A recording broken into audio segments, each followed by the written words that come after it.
It's always been the case that with the combination of Speaker Mike Johnson and Donald Trump, frankly, whipping Republican votes, it would mean their bill would likely pass. And it did in the wee hours of the morning. But here's the thing.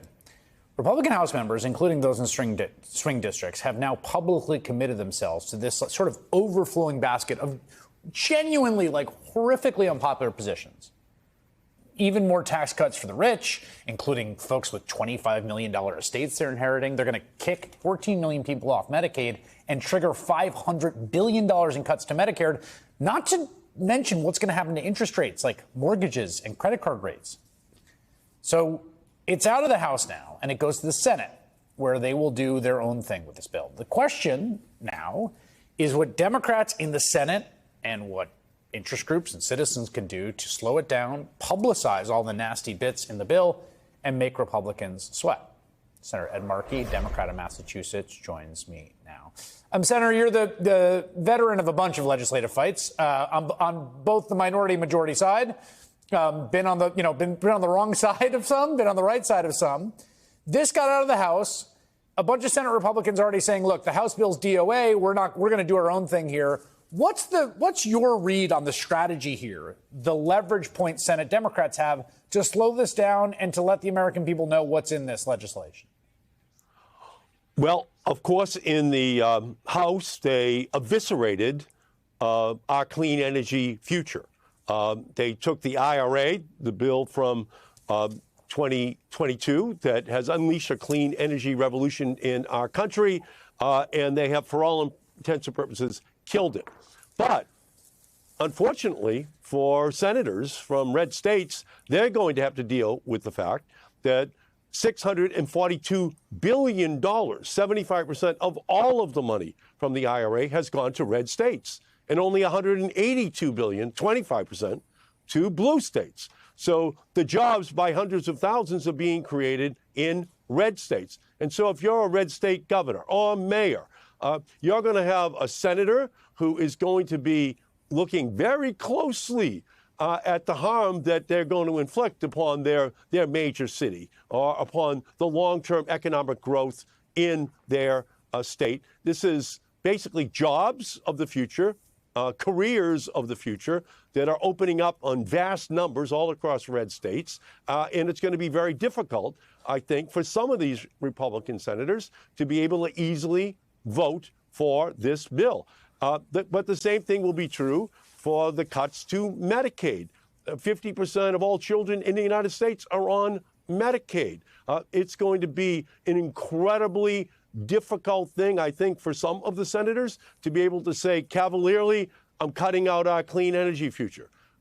Cutting Medicaid dramatically in order to give tax breaks to billionaires, to millionaires in our country. The three billionaires that sat right behind Donald Trump at the inauguration, Bezos and Zuckerberg and Elon Musk, they control more wealth than the bottom 50% of our entire country. They do not need a tax break, and especially it cannot come at the expense of our clean energy future, Medicaid, or the SNAP program, or many of the other vital programs that blue-collar Americans, white, black, Hispanic, and Asian rely upon on a daily basis. It would be politically very perilous. I want to just show these numbers that you mentioned because New York Times had a really interesting chart today about where these sort of investments in clean energy. This has not gotten as much. I mean, the big structure of the bill, which is that big tax cuts for the rich, cuts to SNAP and Medicaid for everyone else, right? That, I think, is understood broadly.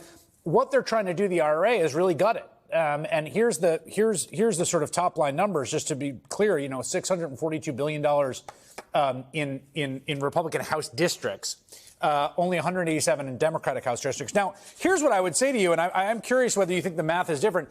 That didn't seem to make a difference to the members of the House who were sort of eagerly chopping off investment in their own districts, throwing people in their own districts off of Medicaid and throwing them off SNAP. Do you think it makes more of a difference in the Senate, where you've already have folks like Josh Hawley saying it's a mistake to cut Medicaid? Well, again, that's the question. Are Republicans going to have conscience and courage? We don't know that yet. Obviously, in the House, it didn't happen.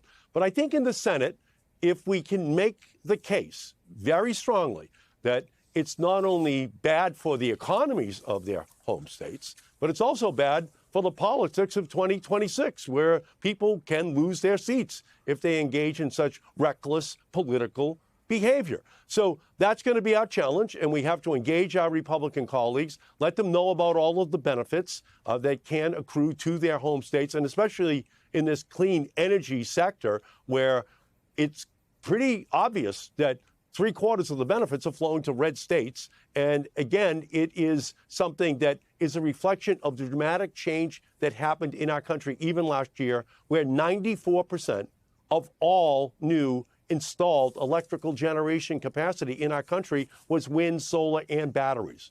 And in our country, most of it was basically manufactured in red states. And so the job has to be to make that case to them, in addition to the manufacture of all electric vehicles. That, too, is happening disproportionately in red states in our country. So if they want to cut off their economic future, their lifeline for the next generation of their citizens, then they should understand that there could be big political consequences for them if they engage in such reckless activity. I want to ask you about an institution that is in the state that you represent that has been in the news, Harvard University, of course, targeted by the president. They've gone through a bunch of reasons they've targeting it, although at one point he posted on Truth Social that they had too many liberals there, and I think that's probably one of the biggest reasons. Today, the Department of Homeland Security essentially revoked a kind of pro forma ability that the university has to sort of certify foreign students. Just flatly revoked it. This is what Harvard said in response to Kristi Noem revoking this, which is clearly punitive, retaliatory, because Harvard wouldn't bend the knee. They have instead sued the Trump administration for its efforts against them.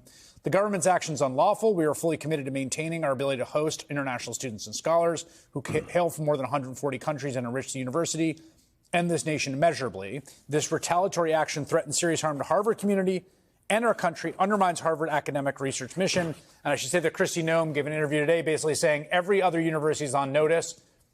What do you think of this?